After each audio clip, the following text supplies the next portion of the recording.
So I'm joined today by Nicole Brown with her EquiRatings hat on to give us some answers to the questions that we really all want to know. The first one being, who is going to win badminton? No pressure. I mean, thanks, Lucy. No pressure at all. Big week ahead. Can't wait, actually. It's a wide open field on numbers, so we're looking forward to seeing how it plays out.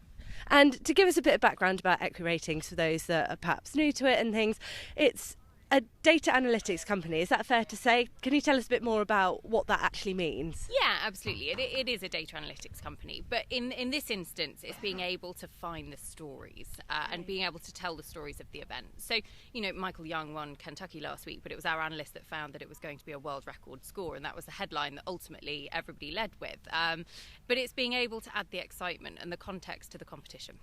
And so coming into badminton, what are the numbers, what are the analytics of those numbers telling you are going to be some of the big stories for this week? Oh, the big stories. Well, if you talking of Kentucky, over the last 7 years, 2 people have won Kentucky. That is it. Michael Young, Oliver Townend. Badminton, we've had 14 different winners in 14 different years. Okay. You know, it is very much a different story. Piggy March, Oliver Townend, both in the field this year, have won it previously in the last 14 years. But then you've got the likes of Tom McEwen, Laura Collett, all looking to be able to join an elite group of riders. There's only 40 that have done it, that have won multiple 5 stars, I should say. Just how good is this badminton field? It is the best field we have seen at a 5-star, and that includes major championships going back to at least 2015 on our numbers. It's better than Tokyo. That on our ELO rating, which ranks the consistency of horses performing at the top level as they go up against other horses performing at the top level. Tokyo was 7.22, the average of the top 20 horses in the field. Rio was 7.30, and that was a really, really strong year. And here it is 7.31, and we have got all the gold medalists, as you say. It might not be a British gold medalist that takes the title. So that should make for some really good competition this week. Oh, absolutely. I mean, you look down at the dressage starting order, and particularly Thursday morning, I mean, we're sat before dressage has started, and it's like big name after big name after big name. And really, you know, it's exciting to see how it's going to play out and just how the cross country is going to play its influence as well. And so anyone having a good result here will know, again, that I guess puts it into context for them. Just, I mean, any badminton result is a fantastic result, but as you said, when you're at a field which the numbers and the analysts are telling you is the best in however many years, that again adds another level, really, doesn't it? I mean, even just looking at the British perspective, you know, we'd love to see a British winner. They haven't actually won it as many times in recent years. New Zealand hold that honour. Okay. But we're looking at it, and you know, between British riders and Avanche in the Europeans last year and Tokyo for the Olympic Games, there were 7 different British riders that won a gold medal. Wow. You know, and they're all competing here this weekend.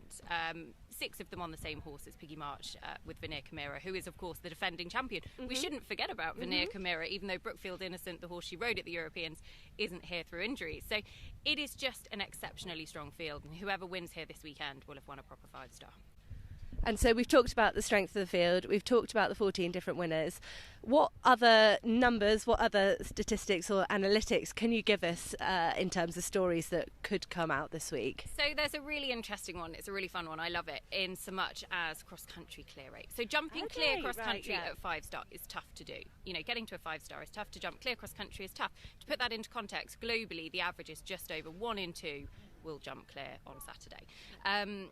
There are only a few horses, 6 in total I think, that have more than 5 runs at 5-star and have 100% clear cross-country jumping record. So have jumped clear cross-country every single time. Wow, okay. One horse has jumped clear 10 from 10 attempts at 5-star. I mean, 10 is just extraordinary. That's amazing. Going for 11 this weekend. They had a nervous moment in the first horse inspection. It is Classic Moe, the winner here in 2018 with Janelle Price. Wonderful. And so coming back to the very first question I asked you, who's going to win badminton this weekend, and how do you know? So there is a very, very, very clever piece of technology that is built with SAP Predictive Analytics called the EquiRatings Prediction Centre. That has Laura Collett as the favourite this weekend with London 52, her ride from the Tokyo Olympic Games.